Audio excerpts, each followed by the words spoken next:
Good afternoon and welcome back, ladies, gents and Pikachu, to another analysis and breakdown of the Quran of the Muslims! Yes, we'll be back once again, breaking this thing down verse by verse into factual, logical statements in English so that we can understand who or what is Allah Akbar. What does he mean by the contents of his book here, the Quran of the Muslims? And more importantly for us as non-believers, how does this affect us in our lives today? So, as I always do before I start, I'm going to tell you now, if you have any questions or doubts as to the things I'm about to say, please first buy, translate and read one of these. An Arabic-only Quran, which is the word of Allah. Not an English one, not Quran.com, not any other interpretive or translatative work, because that is the work of Satan, if you ask Allah. It has to be one of these, and once you've done that, you'll recognise everything I'm about to tell you now is 100% true of the words of Allah, and what Muslims believe today, unless they're infidels. This is Allah's word. Bona fide. So, let's get started. What we've been doing is going through Al-NIISA, which is the book of women, more specifically how to procure, beat, treat, abuse, use and profit from your women. And we're up to the part of the book which deals with Allah's great plan for childcare in his mercy and wisdom, how he's going to bring up his children to go and fight the good fight. And by that I mean the Holy Jihad, killing everyone who's not a Muslim and doing it in a righteous, moral fashion. So we started off with the basics, which is how to tell the mother how to resolve arguments between the children. And that is, you beat them on the head with this and you tell them that the mother has no authority, actually neither does the father or anyone else. Only Allah has the authority to tell your children what to do. And in fact the children only have authority in their arguments with other children if they're worshipping enough and they're following only Allah. So with that in mind, let's carry on where we left off, which was verse 66. So, verse 66.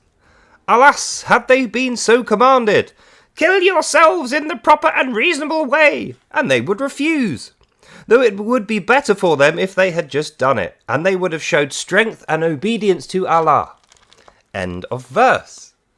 So we're back into the trough of really poor morality, because remember, this is us teaching children. This is the Muslim man reading from Allah's word in the Quran and teaching his wives how they should bring up the children correctly. So in context of the previous readings of the Book of Allah, alas, had they so been commanded, kill yourselves in the proper way. This is referring to a portion of Sharia where Allah instructs his Muslim wives, if they ever dishonour their father or their husband or the religion, you know, for instance, if they are divorced before the marriage is consummated, or if they're on their second divorce and they get divorced again a third time, if that happens to them, or they say or do something really stupid and they become such a bad infidel that they can never be forgiven, they have to go and dispose of themselves reasonably in the proper way. And that's what Allah's talking about here. But he actually says kill yourself rather than dispose of yourself. So he's forgotten that he was tidying it up. So killing yourself in the proper way means buggering off round a corner outside of the village so you don't leave a messy bloody body to clear up, or preferably you blow yourself up with some infidels. That's what he means there.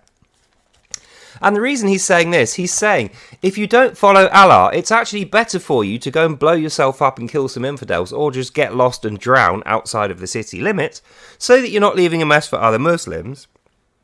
And if Allah commands you to do it, you should do it. If you refuse, it's bad.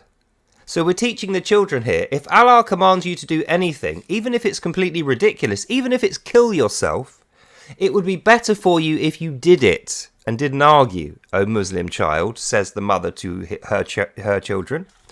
And then the quantification is, though it would be better for them if they had done and showed strength and obedience.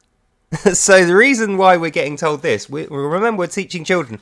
We're teaching the children, strength is obedience. Strength and obedience means following the Quran, and even when you've done something so bad you have to kill yourself, you can still be a good Muslim by killing yourself in the correct way outside of the city limits, or preferably by blowing up some infidels. That is strength and obedience, and that's how to be a good Muslim, oh child, Jimmy Mohammed. So don't forget, if you're really bad and everyone hates you and they won't allow you to come back, you can redeem yourself by killing yourself in the proper way. That's what this means. It's ridiculous. And we move on. 67. We're carrying on. This is one of those Allah's adding a little bit more because he knows people are going to be going, this guy's insane. Is he just telling us to kill ourselves and then teach our children to do this? So he's adding a bit more. Had they been willing to show obedience, surely Allah would have granted them an even greater wage from his bounty. End of verse.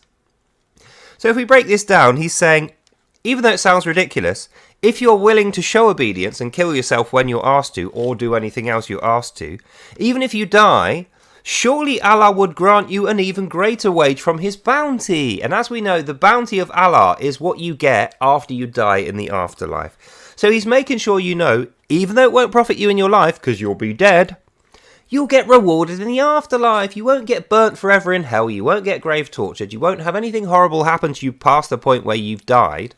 Allah will reward your obedience with his great bounty. Like a kid is... Okay, I take back what I said in the last episode about at least Allah understands the fundamentals of kids and belief. He actually doesn't. Because even though he's telling his Muslim woman, the mother, to tell her children this, she must know in her head, he's not going to believe this. And actually the mother, if she has a heart, which she probably does, she's going to be slyly telling the child, don't kill yourself, that's stupid. Which it is, but I mean, Allah's telling you to do it, so unless you want to be an infidel, you better do it. Even though it's ridiculous. So anyway, that's what that means, and we move on. 68. And then they would be guided by us to the straight path. End of verse. So a very short verse there. Sorry, I've got an itchy back. A very short verse here, because the man is telling the woman, who is of reduced worth and intelligence according to Allah, and then the woman is now telling the child. So it's third-hand information due to reduced intelligence people. You're basically talking to a potato at this point. So we need to make it very simple. Short sentences only. That's the vibe I'm getting.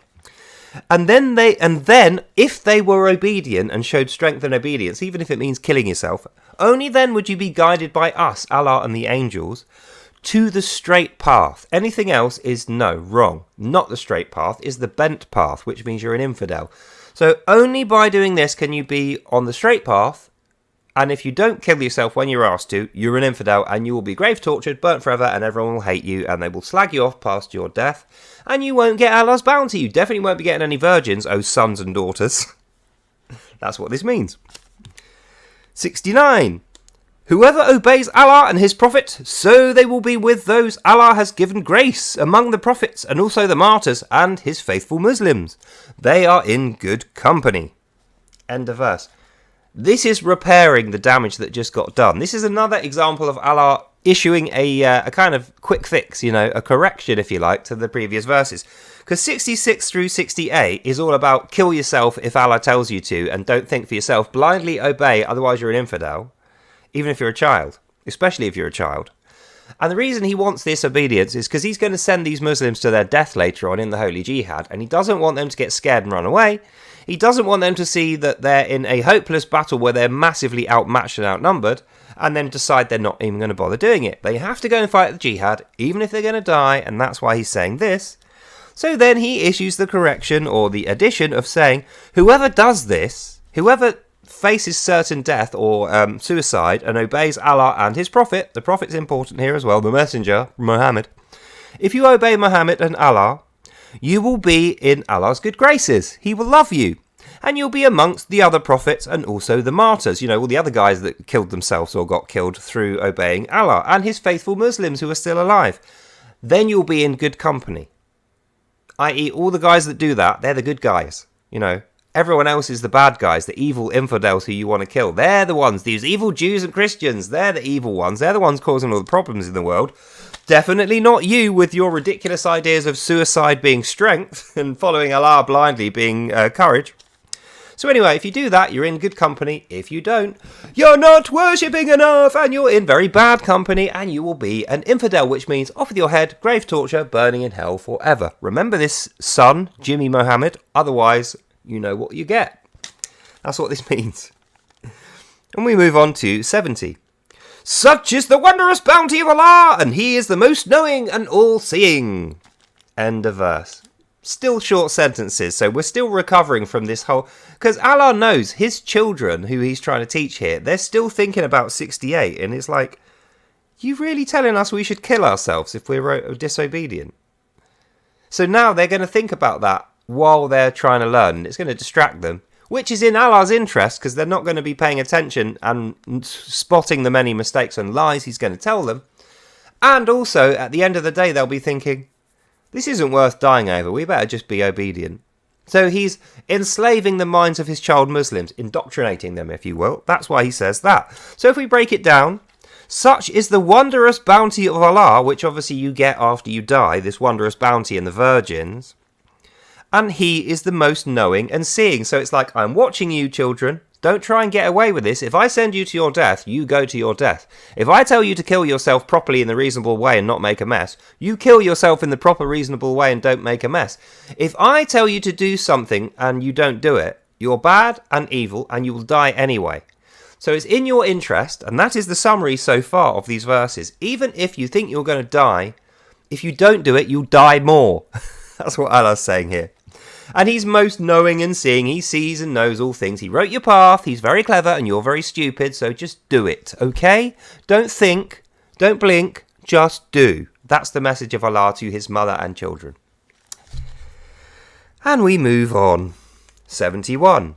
O ye who believed in me, take precaution and then commit to the jihad with your brothers or separately on your own. You go to war. End of verse.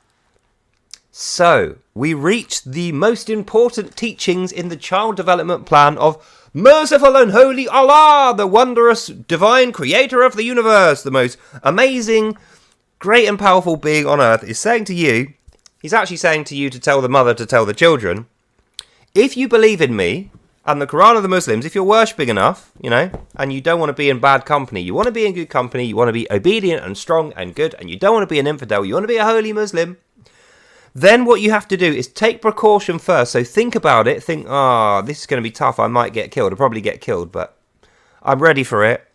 Then commit to the jihad, either with your brothers in a group or even separately on your own. And then he specifies, and I quote, you go to war. That's a command for the children. You go to war. And we know the jihad is against everyone who's not a Muslim. So this is more genocidal end times prophecy, murderous commands of Allah, even to his children who are like 6, 7, 8, 9, 10 years old. Get yourself ready to go and get killed in a war. As long as you're killing the infidels, you'll be rewarded with virgins. And the little boys are going, if this is what I need to get laid by one of those pretty Western women, I'll do it. Roll up my sleeves. Even though I don't have sleeves because I'm wearing a dress. Anyway, so Allah is conditioning the children for war, for the Holy Jihad. Don't worry about your own safety or you'll be bad. Go and fight Allah's cause, which is killing the infidels. That's what this means. 72. Some among you will move out slowly, and when meeting calamity will say, indeed, Allah hath graced me and made certain I will not be made a martyr also. End of quote, end of verse. So, it's interesting, this one. If we break this one down, Allah knows that his children are very doubtful of these commands. They're still thinking about 68. They're still thinking, why does he want us to kill ourselves? That's stupid. We don't want to die. No, you do want to die. Allah is telling you, not only do you want to die, death is the goal. That's the goal. Go and be a martyr. That's why he keeps reimpulsing and mentioning martyrdom. Killing the infidels is the main goal. Being a martyr, because you're probably going to die in the process, is the sub-goal. So dying and killing is Allah's love. That's why we're teaching it to our children in the holy book of the Quran. So that's why he's saying, some of you will move out slowly, i.e. you're cowards and you're not strong, obedient Muslims. And when meeting calamity, i.e. when you're just about to die, that's the calamity, you've just run into battle and you've been shot and you're about to die. Some of you will say, indeed, Allah hath graced me, as in, I'm special, I don't need to go and do this, and made certain I will not be a martyr also. So you've just seen all your brothers die, and you have to go and die, and you're thinking, whoa. No, Allah doesn't want me to die here. Allah's got a certain special plan for me. I'm going to go away and not get killed. I'm not going to be a martyr, even though I can't kill Jews if I don't die. And Allah is saying, the ones who do that are bad. How are they bad? Well, we need to read into the next line to find out. So that's what that one means, and we move on. 73. And when a bounty from Allah doth find you, surely you shall say without any love for Allah, They'd not have perished had I been there for them for the fighting. End of quote, end of verse. So it's a two-part bit, this. Those two verses should have been linked into one. The first one is, if you move out slowly and you don't join your brothers in battle and you're not willing to die for the martyrdom of Allah's Jihad and collect your 72 virgins and your bounty in the afterlife, that's bad because you don't want to be a martyr. And then if you come back and say, see, they wouldn't have died had I been there, I should have been there, and you fake that you are really caring about your dead Muslims. No, the dead Muslims are Allah's will. That's what you don't understand, Muslim child. Those dead Muslims are dead because Allah willed them dead. Remember, Allah's will is what ordains who's going to win or lose in all their battles. No one wins or loses or dies or lives without Allah having said it first that it was going to happen. And that's why, O ye who believed, commit to the jihad, separately or together with your brothers, go to war. Then he says in quotes, indeed Allah hath graced me and made certain I will not be made a martyr. Those guys are cowards, they're not strong obedient Muslims. And then the quantification, if we break it down in 73, is when a bounty from Allah doth find you, i.e. if the bounty of martyrdom is up ahead, you know, the 72 virgins are just past that ridge there where you're going to get killed, so you have to run into it. If you run away and everyone else dies but you survive, and then you say, I wish I'd stayed now, I feel really bad. If only I'd stayed, they'd still be alive and I'd be alive. Oh no, you're doing that whole context and verisimilitude thing which Allah expressly forbids and calls you an infidel for doing. Allah has told you martyrdom for killing the infidels in his holy cause of the jihad is your life goal. Get to it. Otherwise, you're not worshipping enough and Allah won't love you. Oh child, so go and get yourself killed. Are you noticing a pattern here? Most of the stuff he's teaching the children is going to get them killed. So they're going to grow up with this massive... They're going to think it's courageous, but they're actually not that bothered about dying. They're being brainwashed into thinking that their death is a good thing.